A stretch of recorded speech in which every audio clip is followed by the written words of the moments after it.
இது நதியலை, நான் பொன்வாக்கா. இன்னைக்கு ஒரு புக் ரிவ்யூ வீடியோ தான் கொண்டு வந்திருக்கேன். ஆக்சுவலி புக் ரிவ்யூன்னு சொல்றதை விட புத்தக அறிமுகம், புக் இன்ட்ரோ அப்படின்னு சொல்லலாம். ஏன்னா ரிவ்யூ அப்படின்றது திறனாய்வு, அதாவது விமர்சனம்னு சொல்லுவாங்க. அந்த புத்தகத்தில் இருக்கக்கூடிய நிறை குறைகளை அலசி ஆராய்ந்து நம்முடைய கருத்தை முன்வைப்பது, அதான் ரிவ்யூ. ஆனால் நான் ரிவ்யூ பண்ண போறதில்லை, நான் அறிமுகம் மட்டும்தான் பண்ண போறேன். இந்த புத்தகத்தினுடைய பெயர் நம் சகோதரிகளை காப்பாற்றுங்கள், சேவ் அவர் சிஸ்டர்ஸ். அதுதான் இங்கிலீஷ் தலைப்பு. இந்த நம் சகோதரிகளை காப்பாற்றுங்கள் சொல்லும் போதே இதுக்கு பின்னாடி ஒரு லைட் டிண்ட்ல SOS கொடுத்துருக்காங்க. SOS அப்படிங்கிறது கப்பல்ல ஆபத்துல இருக்கக்கூடிய நேரத்தில் கொடுக்கக்கூடிய ஒரு சிக்னல். சேவ் அவர் சோல்ஸ் அல்லது சேவ் அவர் ஷிப் அப்படின்னு சொல்லுவாங்க. அது இதுக்கு தெய்வாதீனமா அந்த வார்த்தை பொருந்தது அப்படின்னு சொல்லலாம். அது ஒரு இக்கட்டான நேரத்துல வெளிப்படுத்தக்கூடிய ஒரு உணர்வினுடைய ஒரு வெளிப்பாடு தான் அந்த சிக்னல் SOS அப்படிங்கிறது.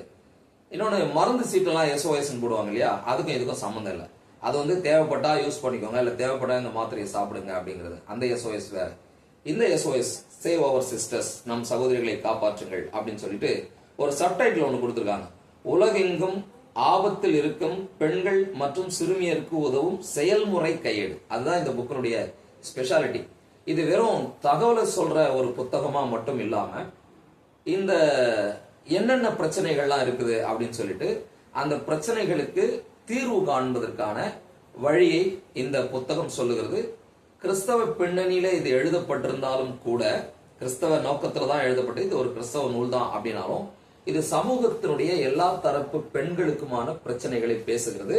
அதுல இருந்து அவங்க எப்படி வெளிவரலாம் அப்படிங்கிற வழிமுறைகளை பிப்ளிக்கல் வேல்யூஸோட சொல்லுது. இதனுடைய ஆசிரியர் தெபோரா மெராஃப். இது ஒரு ஆங்கில நூல், தமிழினுடைய மொழியாக்கம் தான் நம்ம இப்ப கையில வச்சிருக்கிறோம். இன்னும் நிறைய மொழிகள்ல இது கிடைக்குது. OM அப்படின்னு ஒரு ஊழியம் இருக்கு, தெரியும் இல்லையா, operation mobilisation.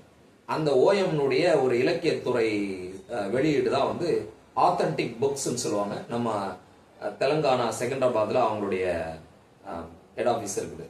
So authentic book மூலமா தான் இது வெளியிடப்பட்டிருக்குது. இந்த புத்தகத்துக்கு OM நிறுவனர் மறைந்த ஜார்ஜ் வர்வர் ஐயா முன்னுரை எழுதியிருக்கிறார். அவருடைய ஃபோர்வேர்டோட தான் இது கிடைச்சிட்டு இருக்கு.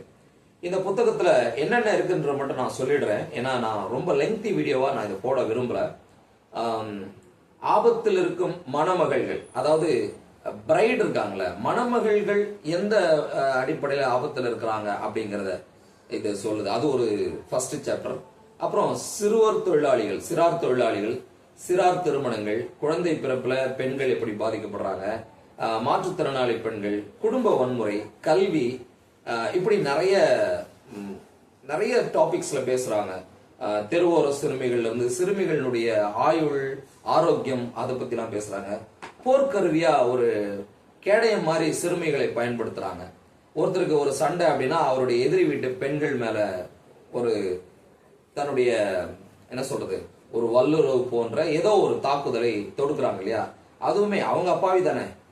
ஒருத்தர் மேல தப்புனா அவரை போய் நேரடியா தாக்கணும்.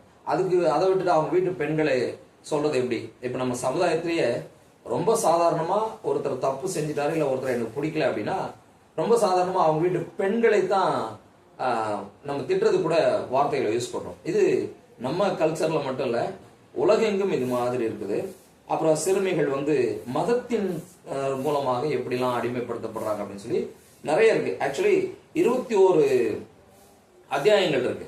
இதுல என்னை மிகவும் கவர்ந்த உலுக்கிய ஒரு அத்தியாயம் என்ன சொன்னா, பெண் பாலுறுப்பு சிதைப்பு.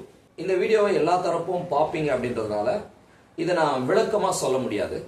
ஆனா பெண் பாலுறுப்பு சிதைப்பு ஆப்பிரிக்க நாடுகள்ல, குறிப்பா இஸ்லாமிய நம்பிக்கைகள் கொண்ட சமூகங்கள் இடத்துல அதிகமா இருக்குது. எந்தெந்த நாட்டுல எவ்வளவு இருக்குது அப்படிங்கிறத அவங்க போடும்போது அதுக்கான அது எவ்வளவு பெரிய கொடூரமான ஒரு நம்பிக்கை அப்படிங்கிறத படிக்கும்போது நான் ரொம்ப புரிஞ்சுக்கிட்டேன். ஏன் இதை வந்து குறிப்பிட்டு சொல்றேன்னா, இதுக்காக ஒரு மாடல் இருக்காங்க. அவங்க இந்த மாதிரி பெண் பாலுறுப்பு சிதைப்புல பாதிக்கப்பட்டு அவங்க எப்படியோ வெளியே வந்து அவங்க இதுக்கான ஒரு ஆர்கனைசேஷனை தொடங்கி அவங்க உலகம் முழுக்க இதை பத்தி பேசுறத பரவலாக்குனாங்க. அவங்க ஒரு மாடல், கருப்பின அழகின்னு சொல்லுவாங்க. அவங்க ஒரு நாட்டினுடைய மாடல். அப்ப அவங்கள பற்றி ஒரு கட்டுரையை நான் வந்து ஏதோ ஒரு பத்திரிகையில நான் ஒரு படிக்கும்போது அப்பதான் இப்படி இருக்குதுன்ற ஒரு விஷயத்த நான் தெரிஞ்சுக்க ஆரம்பிச்சேன். அந்த சமயத்துல தான் இந்த புத்தகத்தை நான் ஏதோ ஒரு புத்தக கடையில வாங்கினேன். நான் வாங்கினப்ப இதுக்கு 80 ரூபாய் இது ரேட்டு. ஆனா இந்த புத்தகத்துக்குள்ள ரேட் எதுவும் போடல. ஒருவேளை இது ஒவ்வொரு ஆண்டுகள் மாறும்போது விலை ஏற்றலாம். பிறகு ஒவ்வொரு புத்தக கடைக்குமான அந்த விலையில வித்தியாசம் இருக்கும். எப்படி இருந்தாலும் இப்ப நான் ஜஸ்ட் நவ் நான் இதை பத்தி சர்ச் பண்ணும்போது ஒரு 129 ரூபாய்க்கு அமேசான்ல கிடைக்குது. அப்புறம் இங்கிலீஷ்ல பாத்தீங்கன்னா ஒரு 200 ரூபாய் அந்த ரேஞ்சில் கிண்டல் வெர்ஷன் கிடைக்குது. இப்படிலாம் இருக்கு. நான் புக் ஆன்லைன்ல ஆர்டர் பண்ண பழக்கம் இல்லைன்றதுனால எனக்கு அதை பத்தி சரியா சொல்ல தெரியாது. ஆனா இந்த புத்தகம் வந்து எல்லா புத்தக கடைகள்லயுமே கிடைக்கும். இதை பார்த்து வாங்கிருங்க. இது வந்து இந்த சமுதாயத்துல உலகமெங்கும் பெண்கள் எப்படி பாதிக்கப்படுறாங்க, அதுக்கு கிறிஸ்டியானிட்டியில என்ன தீர்வு இருக்கு அப்படிங்கறத ரொம்ப அருமையா எழுதியிருக்கிறாங்க. இந்த புக்கினுடைய ஒரு ஸ்பெஷாலிட்டி என்னன்னு சொன்னா, ஒவ்வொரு அத்தியாயத்தையும் முடிக்கும் போது இதற்காக இயங்குகிற உலகளாவிய அமைப்பு அல்லது ஏதாவது ஒரு வெப்சைட்டு இதை பற்றிய சில தரவுகளை கொடுக்குறாங்க. அப்படி கொடுக்கறது மட்டும் இல்லாம பின்னிணைப்பு, மொத்தம் ஒரு 4 பின்னிணைப்புகள் இருக்கின்றன.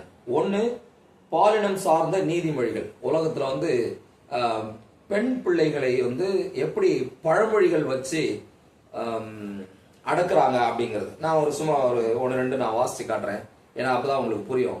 பேஜ் நம்பர் 149ல அது இருக்குது. அதாவது பெண் இருக்க வேண்டிய இடம் வீடு அல்லது கல்லறை. இது வந்து ஆப்கானிஸ்தானிய பழமொழி. அதே மாதிரி மனைவி இறப்பது கணுக்காலில் விழுகின்ற அடி, கணவன் இறப்பது தலையில் விழும் அடி. இது ஒரு பழமொழி. இப்படி நிறைய சமூகங்கள்ல பழமொழி அடிப்படையிலே பெண்களை வந்து எப்படி ஒடுக்கியிருக்கிறாங்க அப்படிங்கிறத பின்னிணைப்பு 1ல நம்ம பார்க்கலாம். அதுக்கப்புறம் பயனுள்ள இணையதளங்கள். முதல்ல சொன்னேன் இல்லையா, இந்த மாதிரி ஆக்டிவிஸ்ட்லாம் வந்து சேர்ந்து சில அமைப்புகளை தொடங்கி நடத்திட்டு இருக்காங்க. உலகமெங்கும் பெண்கள் வந்து எவ்வாறெல்லாம் பாதிக்கப்படுகிறார்களோ அவற்றிலிருந்து அவர்களை வெளியே கொண்டு வருவதற்கான இயக்கங்கள் அல்லது நிறுவனங்கள் பற்றிய இணையதளங்கள். அவங்க என்னென்ன செயல்பாடுகள்லாம் வச்சிருக்காங்க, நம்ம கண் முன்னாடி ஒரு பெண் வந்து ஏதோ ஒரு வகையில பாதிக்கப்படுறாங்கன்னா அவங்களுக்கு எப்படிப்பட்ட தீர்வு கொடுக்கலாம், இதுக்கு ஏதாவது சொல்யூஷன் இருக்கா அப்படின்னா நீங்க இந்த ஏதாவது ஒரு இணையதளம் உங்களுக்கு பயனுள்ளதாக இருக்கும். அந்த இணையதளங்களின் பட்டியல் கொடுத்திருக்காங்க. அப்புறம் பயனுள்ள புத்தகங்கள், என்னென்ன புக்ஸ் எல்லாம் நீங்க ரெஃபர் பண்ணலாம் அப்படின்னு பயனுள்ள புத்தகங்கள் பற்றி ஒரு லிஸ்ட் கொடுத்திருக்காங்க.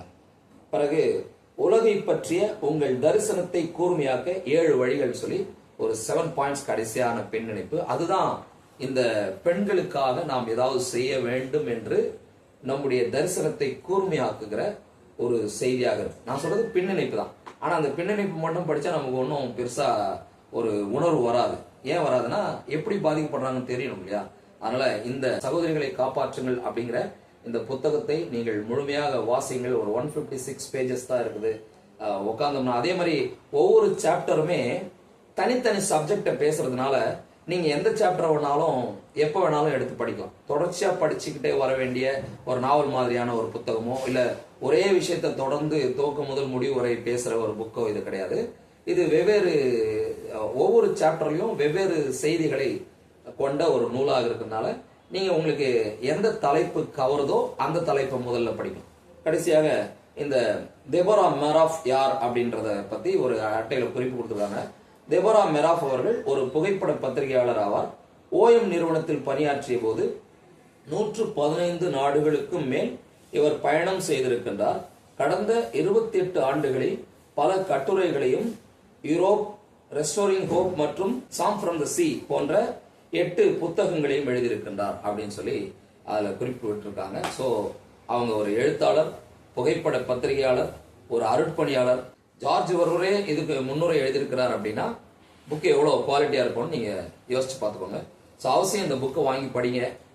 பொதுவா சகோதரிகள் மத்தியில் ஊழியம் பண்ற பெண்களுக்கு இதை கொடுக்கலாம் அப்படின்னு மட்டும் நினைச்சிடாதீங்க. இதை ஒவ்வொரு கிறிஸ்தவரும் ஒவ்வொரு விசுவாசியும் படிக்கணும்.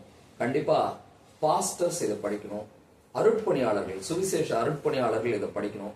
நம்ம அடுத்த தலைமுறைக்கு இப்படிப்பட்ட புத்தகங்களை நீங்கள் அறிமுகப்படுத்த வேண்டும் என்று கேட்டுக்கொண்டு இந்த புத்தக அறிமுகத்தை நான் நிறுத்துகிறேன். புக் வந்து உண்மையிலேயே ஒர்த்தி புக்கு.